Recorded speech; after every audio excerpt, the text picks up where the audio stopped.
Hello and thanks for joining us from our studios in Israel. I'm Aaron Porras here with ILTV's Morning Brief. If you hear sirens near Jerusalem Monday, don't panic. The Israeli Defense Forces have announced a large-scale drill in the area scheduled from Monday to Wednesday evening, and they say that residents may even hear explosions as the operational readiness exercise gets underway. The IDF Homefront Command is saying this is far from the only drill being conducted at the moment, though. Intense movements of security forces, vehicles, aircraft, and explosions across the Galilee and the Golan areas in the north will also be seen in the coming days. And this all follows yet another preparedness drill run across Judea and Samaria, or the West Bank, last week. As part of efforts to prepare for complex simultaneous attacks, the entire Binyamin Regional Council, consisting of most of the settlements near Ramallah, participated in the drill. And it included pyrotechnics, smoke machines, rocket sirens, and simulated injuries. In one simulated crisis at a school in Kfar Adumim, a rocket hit the school, the water supply was contaminated, and terrorists conducted back-to-back shootings nearby. The military makes it clear, however, that in no way are these exercises related to any sort of imminent intelligence. This is purely to refresh response times and give clarity in crisis management. And according to IDF officials, the participating councils performed perfectly. It was promised and then taken away, but Brazilian President Jair Bolsonaro will be moving the Brazilian embassy in Israel to Jerusalem in 2020. Or at least that's what the president's son, Parliament member Eduardo Bolsonaro, is saying. I was with the President Jair Bolsonaro on phone before I come here, even before the FaceTime that we just made here, Benjamin Netanyahu. And he told me that for sure it's a commitment. He's going to move the embassy to Jerusalem. He's going to do that.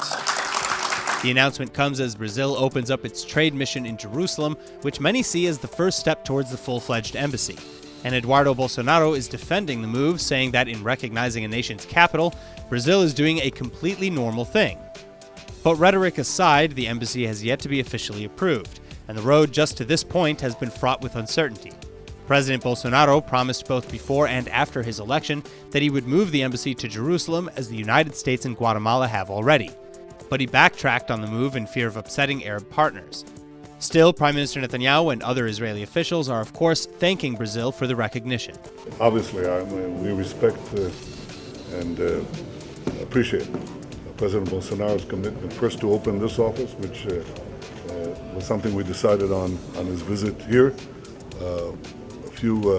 about a year ago, and his commitment to open a full-fledged embassy in Jerusalem, something we know that will serve the interest of Brazil and Israel. As of today, only the United States and Guatemala have both recognized Jerusalem as Israel's capital and moved their embassies in kind. Slovakia and Ukraine have pledged to open trade missions similar to the Czech Republic, Hungary, Australia, and now Brazil, and Honduras is reportedly expected to move its embassy from Rishon LeZion to Jerusalem in the next few weeks.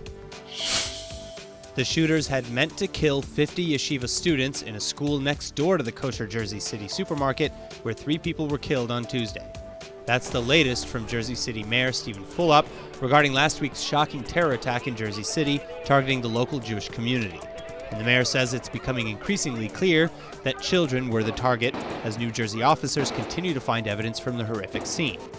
We will never know 100%, but the doorway to the yeshiva was just 3 feet away.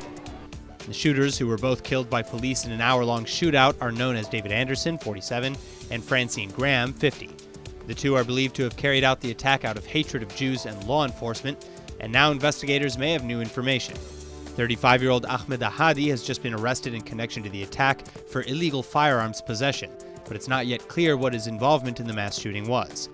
Police have also found 4 guns at the scene of the crime, and before the supermarket violence, the attackers also killed Jersey City detective Joseph Seals at a nearby cemetery. The religious Jewish community in the area has raised around $50,000 to support Seals' family. The 3 victims killed in the supermarket then include 31-year-old Mindel Ferenc, who owned the grocery with her husband, 24-year-old Moshe Deutsch, a rabbinical student from Brooklyn, and Douglas Miguel Rodriguez, who was a store employee.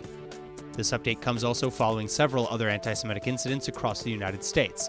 A fraternity at Indiana University in Bloomington, for one, is under investigation for reportedly beating 3 Jewish students outside of a party while calling out anti-Semitic slurs. Then in Beverly Hills, California, a synagogue has been ransacked, and a man was caught on camera breaking into the place of worship and damaging several Jewish items. Israel's largest offshore natural gas field, the Leviathan, is about to start producing gas this week for the local market. But the news is the source of lots of controversy. The gas field is expected to emit tens of thousands of pounds of pollution into the atmosphere, and nearby Israeli residents are evacuating their home for fear of being poisoned. The Leviathan gas field is only 9.7 kilometers from Israel's shoreline, and given the unusually close proximity, some citizens are concerned that the state is not being transparent with them about how the pollution emissions are being supervised.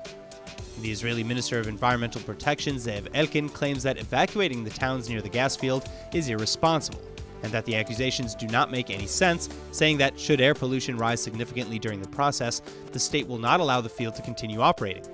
The Leviathan gas field was discovered off of Israel's shores in 2010, and it's believed to not only be leading the country to energy independence, but it also serves as a major economic boost for Israel. The U.S. oil and gas company Noble Energy has a 40% stake in the field and will be exporting the gas to Egypt and Jordan soon after supplying the local market. But the Leviathan project has also been the focus of major opposition. Environmentalists fear the impact it will have on the earth, and according to the Israeli news source Globes, the process of initiating the production alone is expected to create 2.5 times more pollution than the field is allowed to emit in a year. That's all for now, but for more news from Israel, remember to like ILTV on Facebook and on Instagram, and to subscribe to us on YouTube. I'm Aaron Porras, and see you later with our main daily broadcast from Israel at 2 p.m. Eastern Time.